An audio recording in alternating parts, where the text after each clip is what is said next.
travailleurs, salut! Ce matin, j'aimerais vous exposer un problème et un dilemme que j'ai. J'ai ouvert la boîte de l'imprimante 3D et ce que j'ai constaté, c'est qu'il y avait dans la boîte ce cordon d'alimentation de secteur et cet adaptateur pour l'Amérique du Nord.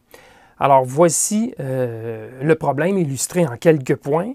D'abord, il n'y a pas d'homologation sur cet adaptateur, donc pas d'homologation d'Amérique du Nord, je dis bien, donc UL ou CSA. Donc, en théorie, on ne devrait pas utiliser cet adaptateur en Amérique. Ensuite, deuxième chose, la fiche ici n'est pas polarisée.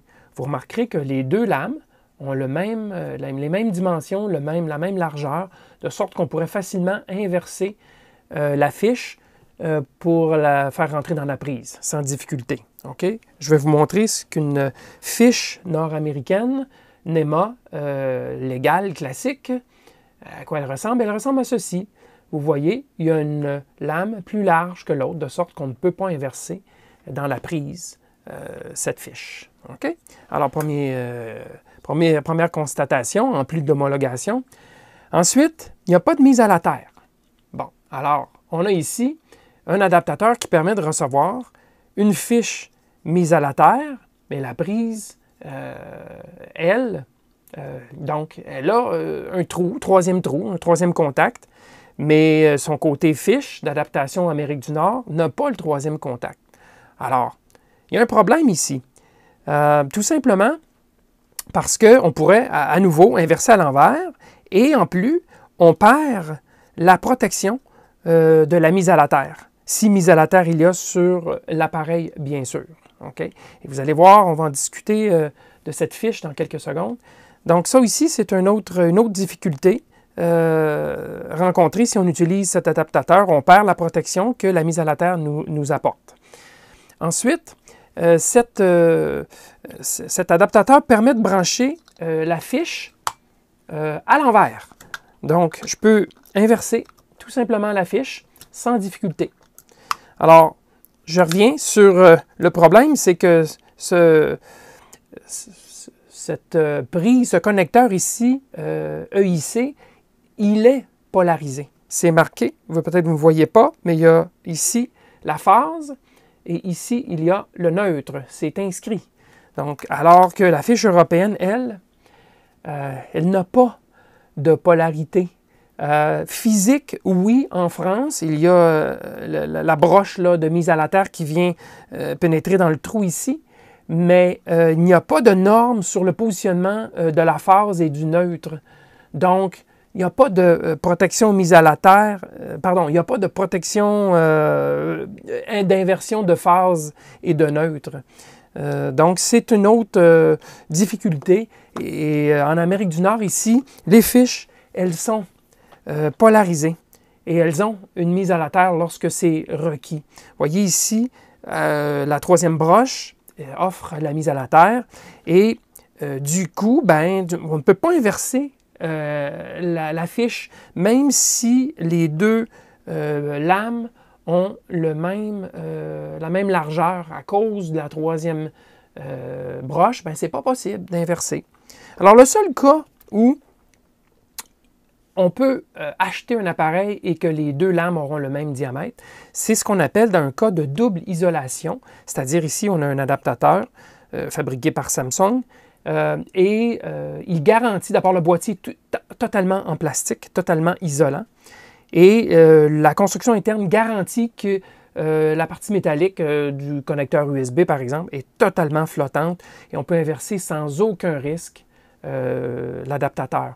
Mais c'est le seul cas exceptionnel, sinon d'avoir des lames larges et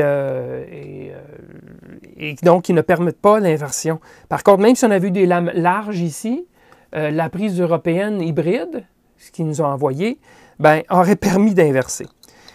Donc, il y a un problème parce qu'en Amérique du Nord, on n'est pas censé l'inverser à moins qu'il y ait double isolation. Et finalement, comme si ce n'était pas suffisant, bien, regardez, on peut même connecter la fiche à angle et donc d'utiliser le troisième contact pour brancher. Ça fonctionne. Heureusement qu'il n'y a pas de mise à la terre, sinon on se serait servi de la mise à la terre ici pour faire le circuit, fermer le circuit. Finalement, il y a un autre commentaire que je vais émettre, c'est attention au cordon ici.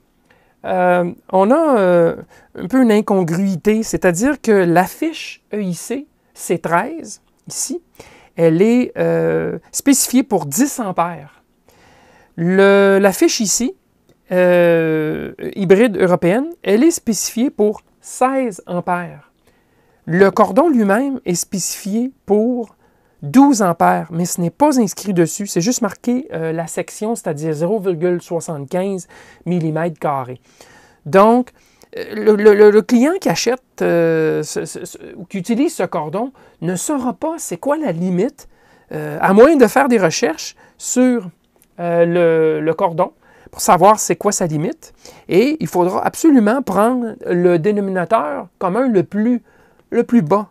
Et c'est la prise EIC 10 ampères. Donc ça ici, ça porte à confusion de la façon que c'est construit. Et la limite de courant, bien sûr, n'est pas inscrite sur le câble.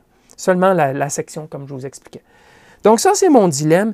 Et le dilemme est encore plus grand. Pourquoi est-ce que les prises européennes ne sont pas polarisées? Pourquoi est-ce qu'elles permettent l'inversion?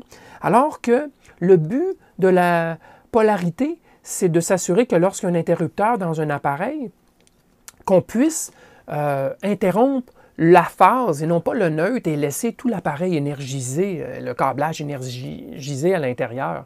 Même chose pour les culots là, des ampoules.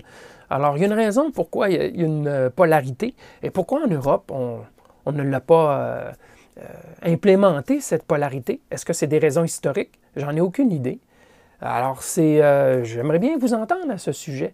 Si vous avez des commentaires, formulez-les. Au moins, peut-être tenter d'expliquer pourquoi les prises ne sont pas polarisées en Europe. Moi, ça me surprend beaucoup.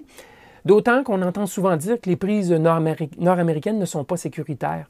Je crois qu'il y a des pour et des contre, des différents types de prises dans le monde. Alors sur ça, je vous dis merci et à la prochaine.